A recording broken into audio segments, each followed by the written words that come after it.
Obviously, ever since Donald Trump announced that he was running for president, there's been a lot of talk about his corruption. And trust me, there's plenty to talk about there. There's no question that Donald Trump is corrupt as hell. But recently, after I read an article by Citizens for Responsibility and Ethics in Washington, CREW, about Ivanka Trump, I got to thinking that maybe Trump is actually not the most corrupt member of his family. I firmly believe that the mantle of most corrupt Trump in the United States belongs to Ivanka. And it's not just because of what she's done. It's also because of how she's able to wrap a smile around it, a pretty face, and sell it to the American public as if she's out there somehow fighting for them. As part of this CREW article, they talked about the fact that Ivanka Trump is winning new trademarks left and right all over the world. And they all always happen to coincide with a decision made by the government that benefits the country granting her the trademarks, either right before they grant them or right after. For example, all of the Chinese trademarks that Ivanka Trump recently won happen to coincide with Donald Trump lifting sanctions against Chinese telecom company ZTE, which by our government's own admission was spying on people. They were breaking the law. But Trump said, nah, go ahead and do your thing. Don't forget my daughter's got those patents waiting for you. And they delivered. They delivered and Trump delivered. And I have no doubt that Trump delivered because Ivanka asked him to, because she wanted more money. Similar situation happened with Shinzo Abe from Japan.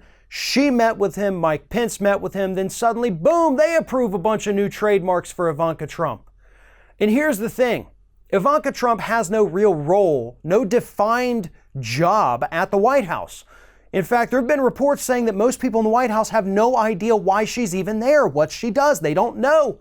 They know that occasionally she travels the world and meets with world leaders, and then she gets trademarks from those people. So this woman is literally using a really non-existent job to go out there and sell herself and her company to these other countries in order to win more trademarks, in order to gain her more money.